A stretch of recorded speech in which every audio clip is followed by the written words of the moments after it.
Thank you for tuning into my channel. I am getting organized to make some blocks for my Christmas memory quilt. So if you want to see how I turn stacks like these into blocks like this, please stay tuned.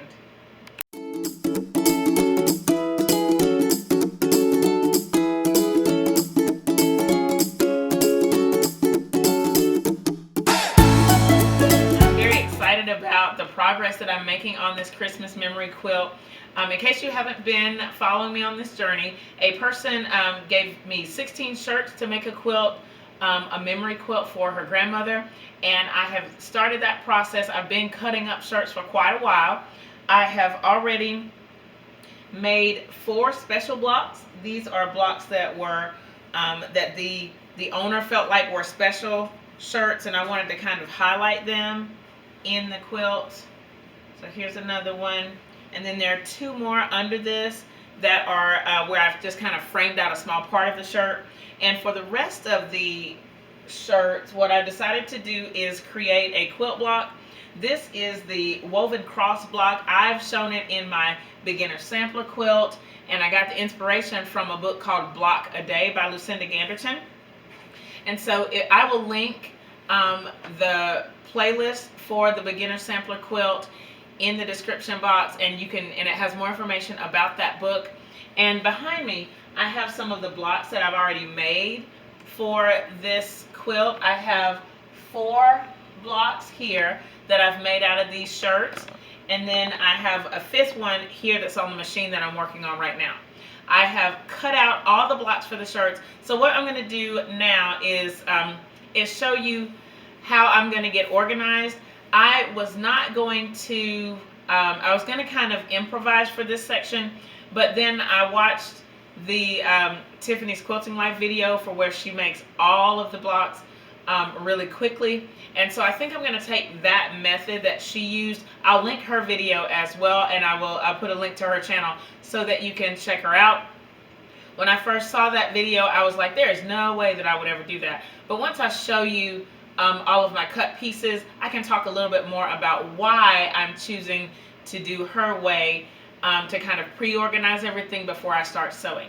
So we're going to move the camera, and I'll show you all of my pieces, and we'll go on from there. I have all of the pieces here that are left to be cut for this quilt block. I've cut all these shirts. There are 5 plus 6 here, and then I've already used up all of like one of them. There's like one extra piece left over, and I went ahead and I counted these out. And so for some of them, there are a ton of sets. So like this blue plaid, there are 12 of those. 10 of the black and white plaid, 9 of the stripes, 9, 10, 9, 7. So I just have labels on all of them except for like these 2, just because there's only like 5 of these in all, so not a big deal. So the reason that I want to do Tiffany's method, and if you check out her video, what she does is she puts together all the blocks ahead of time, like not to sew them necessarily, but like she just stacks everything in one stack so that it's easy to get to, and then she has a really systematic way of sewing them. I'm not going to use her method of sewing, but I think I'm going to go ahead and organize my blocks. My concern is that I would get to the end and have 2 of one set left. So I want to go ahead and put them all together so I know that I don't have any duplicates in one block. In this particular block, in the woven cross, I don't think that it would matter that much, because I think that I could finagle it so that it would still look nice. I just want to do everything I can to avoid that. So that's what I'm going to do. I have basically 4 print fabrics, or 4 print shirts. So 1, 2, 3, 4, 5 if I count this one, and so I may go ahead and count this one. I'll put it on this stack so that they're the same, even though I'm not 100% sure I want to do that. I think I'm going to go ahead and do that. And then that way I only have 10 sets that I'm working with. So for each block, I need 4 sets of these. So the one that I need to use up, I feel like the one I need to use the most is this one that has 12 in it. The reason I say that is because I still have 19 blocks to make. So I just want to make sure that I use up all of the fabrics and get a fair variety. It doesn't have to be perfect, but I just want to get a little bit of, well, I mean, I will have variety in each block, but I just want to make sure that that they're as evenly distributed as possible.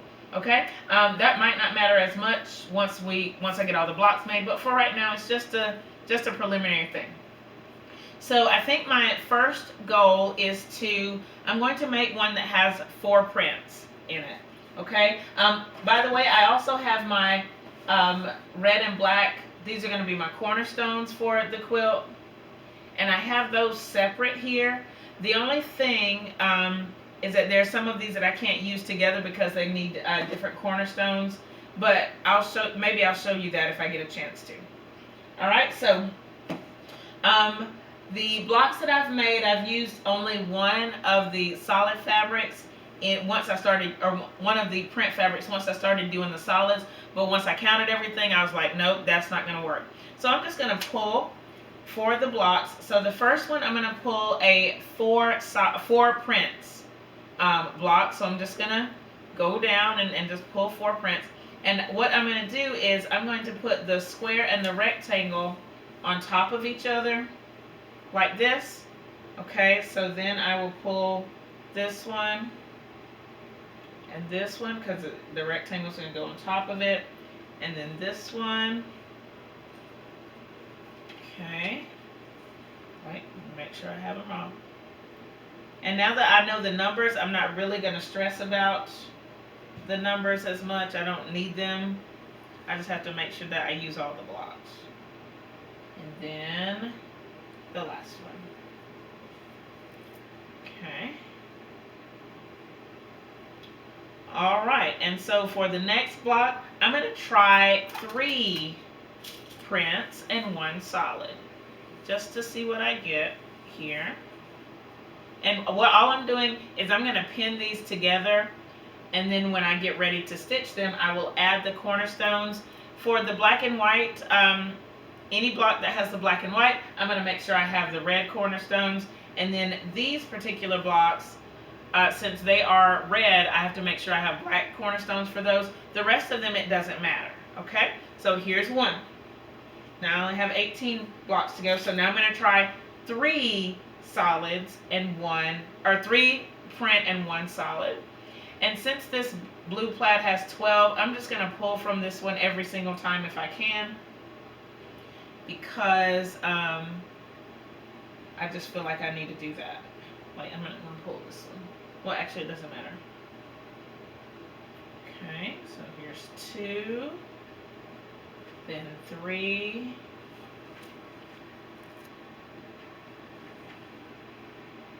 okay, and 4. This dark blue has 10, so when I pull solids, I'm going to try and pull these first as much as possible, but I do want to have some variety here. Okay, and the next one I'm going to do 2 prints and 2 solids. For this one, I'm going to pull this block. So let me do this one. And I'm still going to pull this blue. Well, let's see, 2 prints and 2 solids. So I am going to pull this one like this. Okay, 1, 2, and then 2 solids. Let's see.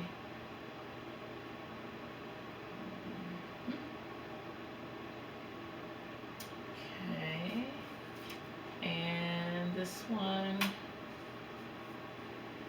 I'm going to try not to look back behind me and see what I've already used. It doesn't matter because once they go together, they'll be together, and I can move them around as I want to in the blocks. Okay. And then I'm going to do one more I'm going to try for 1 print and 3 solids. Let's see what I can get. So here we go. This one. this one. I'm going to grab this green over here. And this tan. Okay. All right. Now, so I've pulled 4 sets so far. I have 15 more to go.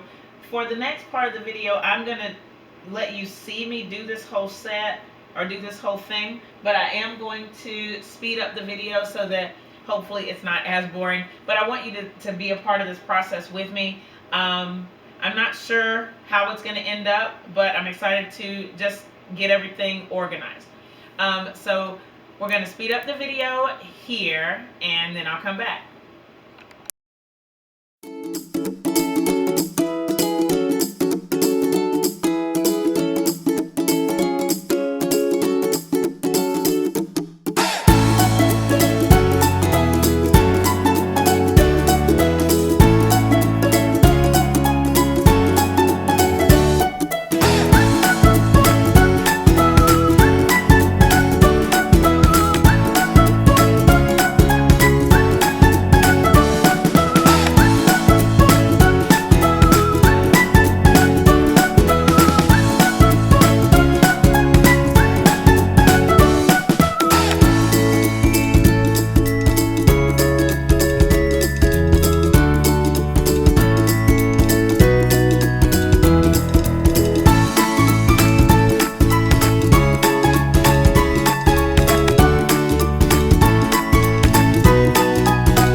So they're ready to be sewn.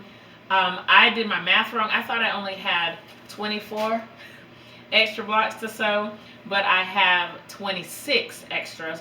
And so with the 5 that I've already done, that leaves 21. As I was doing the as I was putting these together, I thought I only had 19 to put together, but there was extra squares or extra pieces, and I was like, uh-oh. But it's because I had 21, so I had enough pieces to do all of them. I just did my math wrong. So here they are, ready to be sewn. I'm going to stitch one of these on camera for you so that you can check it out.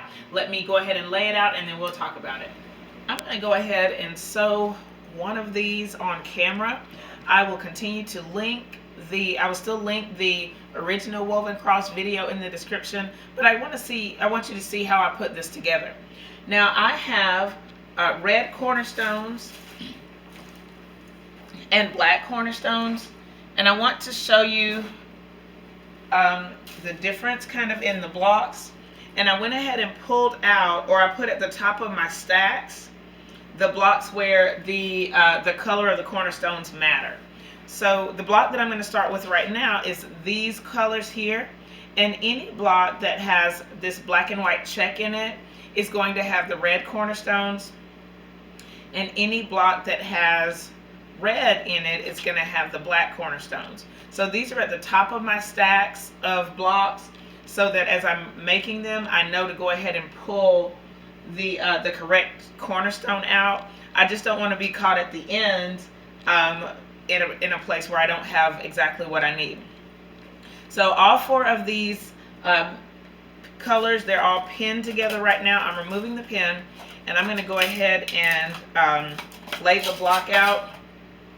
I have the block behind me on the board as kind of a reference, but you know, it's not too hard. You just have to think it all the way through.